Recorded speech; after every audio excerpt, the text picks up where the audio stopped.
پیارے پیغمبر علیہ الصلوۃ والسلام نے فرمایا کہ فطرت 5 چیزوں میں ہے۔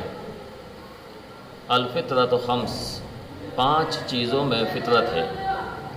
نمبر 1، مونچھیں تراشنا، مونچھیں کاٹنا، یہ بھی فطرت میں شامل ہے۔ اکثر لوگ بڑی بڑی مونچھیں رکھ لیتے ہیں تو وہ فطرت سے ہٹ کے عمل کر رہے ہیں، اور جو عمل فطرت سے ہٹ کے ہوگا وہ معیوب ہوگا۔ اس لیے پیارے پیغمبر علیہ الصلوۃ والسلام اپنی مونچھوں کو تراشتے تھے۔